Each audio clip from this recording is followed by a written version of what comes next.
Okay, this is the new Canon 1DX. Let's take a look at some of the features of this camera. Let me zoom in, let me move this down a little bit so we can get a better view.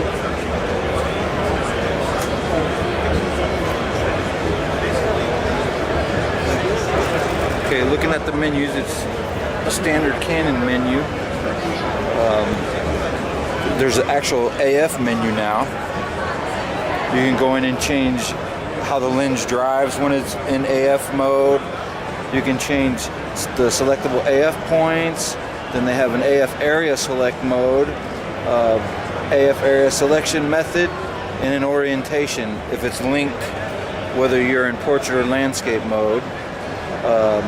It's got this auto point selection, EOS ITRAF, which is new.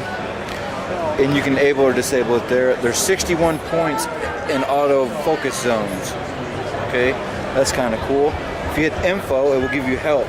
So we'll go to the info button and it will tell you to enable the AF information subject, the color information and subject face information.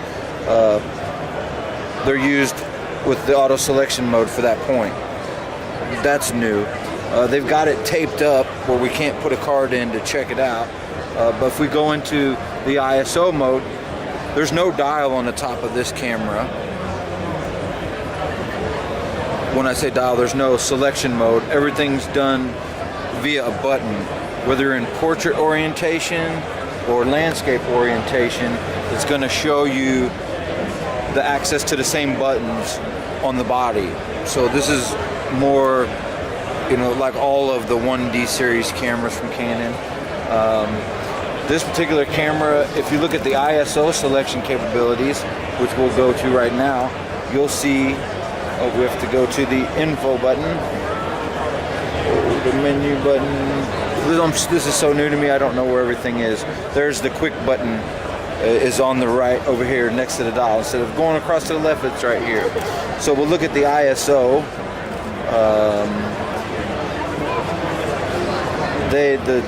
The job is here, we'll select it, and if you look at the AF mode, we'll zoom in. It's expandable to 200, 4, 800. Let's go back into the ISO and look at that again. Whoa. So we got to go to the quick menu, and we'll enter to set it, and we'll go to the dial, and we're going to dial up to ISO 50. The max continue is 10 frames per second once you get up to these higher ISOs. Okay, so I'm going to go to a mode aperture priority. Let's go back to the quick menu, and the joystick on this doesn't work so good. Okay, AF mode. Let me dial it. Now we're in manual mode. Okay, so we're manual. We're shooting at f2. We have on this camera, we have the Canon 200mm f2L, which this is a kick-ass lens. Okay, coupled with the new 1DX. You see the little 1DX symbol? Well, you can't see it until I go over here. But it's 1DX. So we'll just take some pictures and see what we come up with. Let me see where we're at here. And this is low light.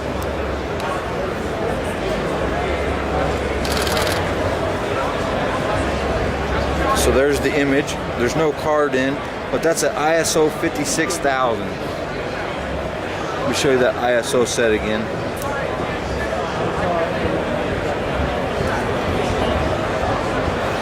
So we're going to go to the quick menu. And if you look at that, it's ISO 51,200. So we'll see if we can't lock in on somebody. Let me back off. I gotta peek in to get somebody to lock in on. Okay, there we go. This thing is a machine gun.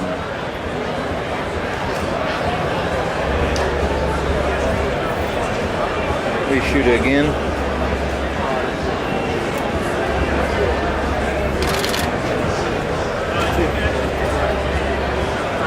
You can see that his face is blowing out a little bit, but there's definitely no noise in the JPEG rendering at 51,000 ISO. So we'll go back into the menu again. The frame rate on this camera is dependent on whether you're shooting RAWs or JPEG. JPEGs, you can shoot more frames per second than with RAW. It picks up like 3 frames per second shooting large JPEG. The camera, like I said, has buttons for every particular access to every function of the camera via the buttons in portrait or landscape mode. Back out just a hair. I don't know why they still put these lock and print functions on the camera. The battery technology on these cameras is new. So let's look at the port on the side of the camera now. You'll notice it has HDMI and mini USB. And there's the cool one, the Ethernet port.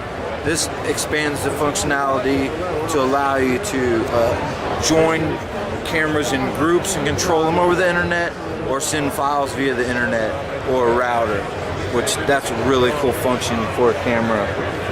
Down here you have your microphone, your flash sync, and your remote triggering. And this port here is the, I think it's a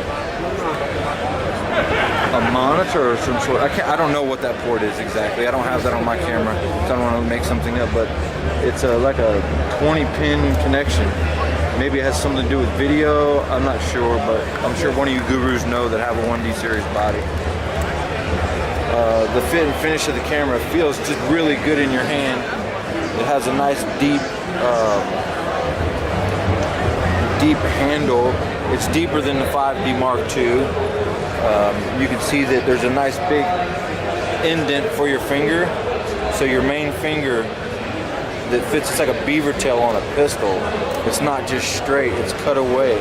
So ergonomically, your pinky rests on where the battery grip would be, and your index fingers locked right into the camera. This is the most amazing Canon camera that I've ever seen, and I plan on buying one if I have to sell all the gear that I have to get one. They had, like I said, everything's duct taped up. Looks like people have been working at the duct tape on the joystick. That was taped up yesterday. So I don't know if we can get into the expansion on the ISO or not, but let's just go into the menu and see. Then there's, again, this is the new AF menu. Let's go to the joystick. Okay, that's protect the images. This is that printing options. No card in camera. Menu. I guess there's a problem with this one. Raw image processing, so it's going to let you resize your images in the camera, or play a slideshow, or transfer your images. That's really cool. There's different play modes. Your highlight alert, you can change all that stuff. This is all in the play mode. So your blinkies and all that kind of stuff is all in this mode. The histogram display, you can do it in brightness or RGB. Movie play count. The record time, you can do, since it has 3 processors, 2 processors for the body, 1 processor for the AF system, you can record up to like full 35 or 45 minutes now on the card. There's dual CF card slots. Then they have magnification modes, and then you can control over to HDMI, which means that you're able to use this more in a video intuitive mode than past models. So let's go over. Okay, so now we are in the record functions. There's file numbering, just normal stuff, and then the camera operations.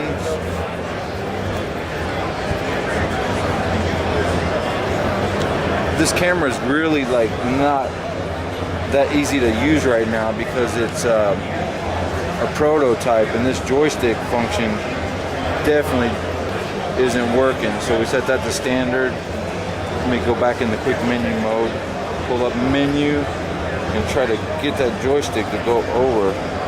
It's like pressing in whenever I want it to go over left or right. So it's definitely a prototype that they got some bugs to work out on, but when it comes out, it's going to be a really cool camera. Everything fitting, even in portrait mode, it's just unbelievable the way it feels in your hand. It's deep on the battery grip, the way the all the AF selection points and AF lock and exposure lock, all right here. It's got dual joysticks here and here, so you can access the joystick in portrait or landscape mode.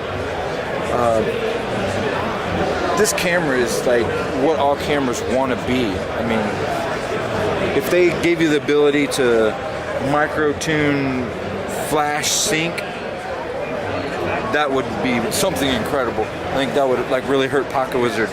Imagine being able to go into firmware and adjust the timing on tail sync hack for the timing between the shutter moving and when actually the pulse goes out to the radio trigger. Being able to adjust that, that'd be something kind of neat. But the camera has live view mode, and there's the display for the live view mode. It's shooting at 30p right now. Let's go into the info and look at what's available. So it has AF live, and we're in auto white balance. We're shooting at 19, 20, 30 frames a second, and we have IPD. So it has transcoding built in on the video. So you don't have to use transcoding when special applications to transcode, and you can take that transcode information and send it out of the Ethernet jack.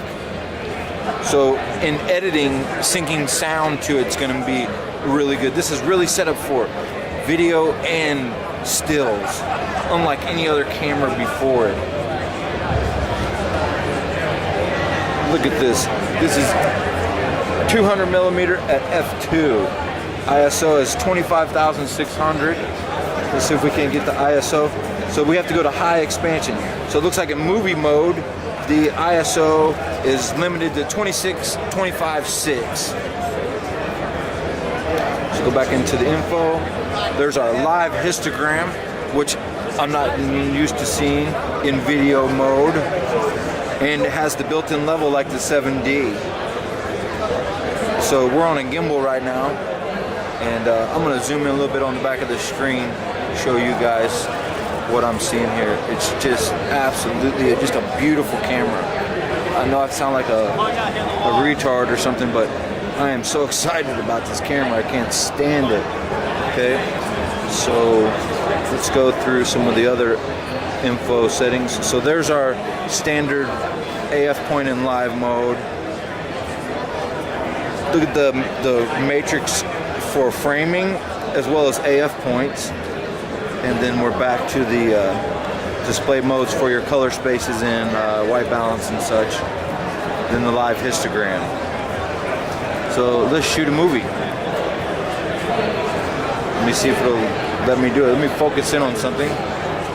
There's no card in it, so it's not going to let me. God, I want to peel the tape back and slip my card in this thing so bad. Let's see if I can zoom out a little bit and get something in focus over there. Is there a people? There's a people. There he is. There, this joystick's working. So let's see what happens when we try to AF on him with the face detection. Yep, it locks. Oh, look at that. In video mode, okay, it's allowing me to take stills in rapid succession. That is unbelievable. It ripped off like 10 frames a second right there. I don't know if you could hear that. The battery's been blinking for a while. I'm sure it's going to die soon, but I'll just stay with it until we're done. Let's see what else we can figure out. So that's the video mode button right up here. So let's get out of that mode. Let's see. Let's get to the info. Noise reduction's off. File naming. ISO noise reduction's on.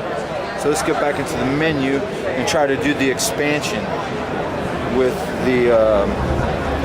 There's video system NTSC setup. Battery information is different. Look at this thing. It's been running for 4 days. There's 1% left. Maximum performance. People have been beating the piss out of this at CES. And I know this battery was not charged. It's the LPE4, which is a new battery from Canon. And there's been 4,037 frames. So let's rip off some more. That's in single shot mode. And the battery just died on us. Okay? So we'll turn it off. I don't even have to turn it on again. So we used up the battery. So we'll just do a quick recap of this so when I edit I can have it. Okay. Dual joysticks. When you're in portrait or landscape mode, you have access to both joysticks. It has your AF exposure lock, AF on, and AF point selection at both points. I can't believe there's dual joysticks. That is just really cool. The LAN connection is down here. You can see this light when it's connected to the LAN. It will give you a little LED indication. Here's your color space. There's your magnification. There's your playback. This is the lock. There's a microphone here, and there looks like to be another microphone here. Let's go to the top of the display. And I don't know how to turn it on, but it looks like there's a lock. Off, on. Yeah, the battery's gone. It's blinking battery, battery, battery. Maybe I can get the Canon guy to give me a new battery. Let's see if we can continue.